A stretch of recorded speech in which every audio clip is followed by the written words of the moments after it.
Educational film hosted by Teacher Bebe Quack Quack, produced by FF. To take one. Good afternoon, mga bata. Narito na naman Teacher Bebe para maghatid sa inyo ng bagong kaalaman.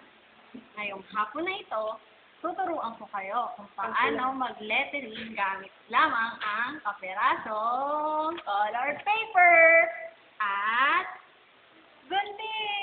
Tik, tik, tik, tik, tik. Umpisahan natin. Una, itutupi natin ang colored paper ng ganito.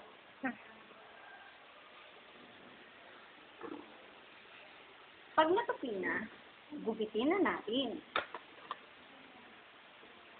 Yan. Gupit. Tapos, gugupitin ulit natin. Pero syempre, tutupiin muna natin, di ba? Yan. Yan. Gupit ulit. Hanggang sa makagawa tayo ng ganito kaliit. Tapos, mula dito, gagawa na tayo ng letter. Okay. Ganito ang umpisa. Isipin natin ito sa gitna. Tulad na to. Yan. Pag natupi na natin, gagawa tayo ng butas dito. Ayan na to. Yan. Dito. Siguraduhin lang natin na pantay. Yan. Pag nagawa na natin, magbubutas ulit tayo dito.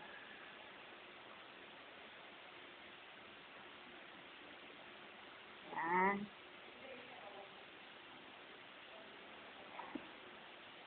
Yan. Tapos, meron na tayong letter A. Yay! Siyempre, hindi pa ito tapos. Lalagyan pa natin ng disenyo. Ganito ang paggawa ng disenyo. Magka-cut tayo sa bawat gilid. Ayan. Tapos, ayan. Tapos, kakat natin dito para magkaroon siya ng shape. Para magmukha siyang sexy. Kabila rin.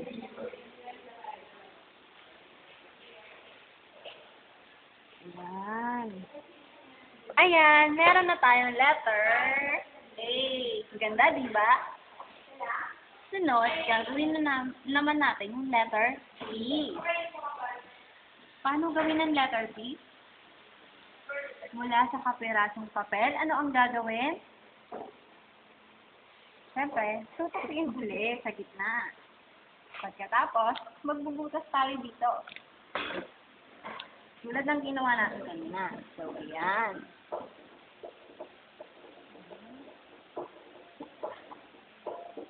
Tapos,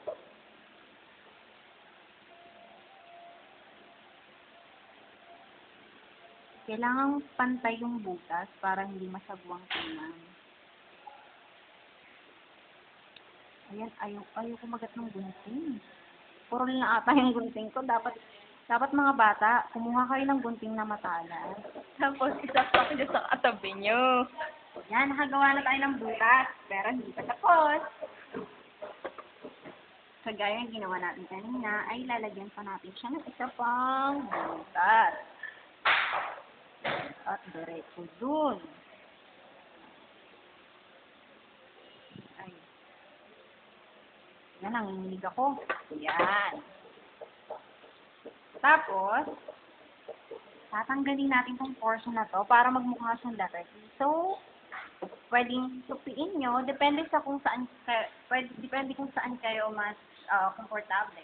Pwedeng tupiin, o kaya diretso gupit na. Ang gagawin ko ay diretso gupit na. Ayan. Ayan. Ano siyang piece. Tapos, lalagyan natin ng disenyo. Diyan. Kasi dito. Tapos, design. Gagawin natin siyang sexy.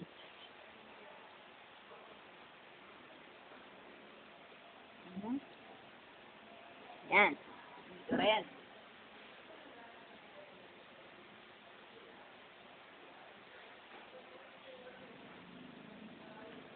Pagkatapos, meron tayong letter C. Yan. Nagagawa na natin ay letter A at letter C. Teacher, art naman. Art. Art naman Rar. Tapos, ang gagawin natin ngayon ay letter R. Dahil R. ang bubuuin natin pangalan ay April. Yay! Wait natin. Yan. Teacher, hindi ba nakakatawa? Alam mo, mga bata, hindi siya nakakasawa. Basta, mag-enjoy lang kayo sa ginagawa nyo. Yan. Gagawa tayo ng letter R. Yan. Kagaya kanina, binubutasan natin siya sa gitna. Tapos, ito naman.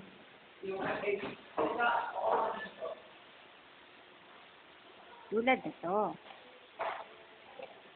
Pagkatapos mutasin doon, lalagyan natin ng disenyo. Yan.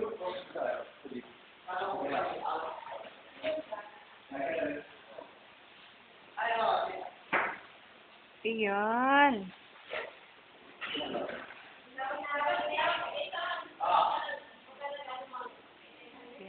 Meron na tayong letter.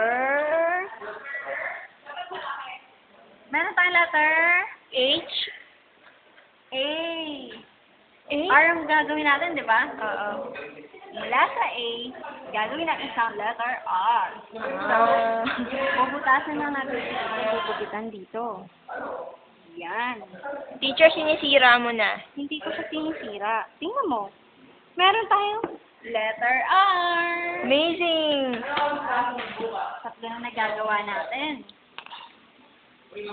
Ang susunod natin gagawin ay letter I. Teacher, di ba madali lang yan? Oo naman. Konting gupit lang, konting design. Tapos na. Amazing! Yehey!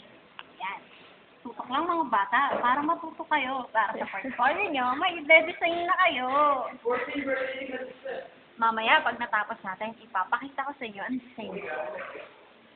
Amazing! Yan.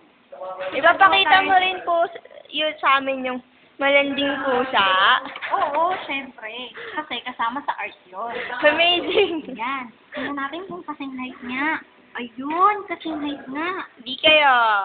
So, ang gagawin natin, yun sa gitna, para pantay. Pwede rin hindi na, depende sa size mo. Eh, di pwede po sirain yan. Hindi, gagawin natin letter R. Mali kaya. Ay, kaya tayo. Mali pala, letter R. Tama. Or 9. Okay. Anyway, so let's proceed. Mula dito sa kaperasong papel ay gagawa tayo ng letter I. I. At yun may tulo. Hindi, yung big letter. Okay. So, gagawin ay cut here. Tapos, pag nakasa natin, lalagyan lang natin siya ng disenyo. Yan. Pagkatapos, kabila naman. Cut mo din. Lalagyan din ng disenyo.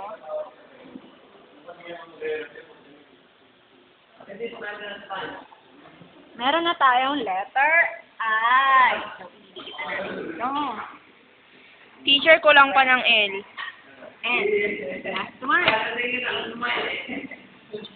Mula sa kaperasong papel na to, tutupiin. Pagkatapos, bubutasan natin yung gitna. Okay. So, ganito. Yan. Tapos, yan. Lalagyan natin ng disenyo. Ito rin.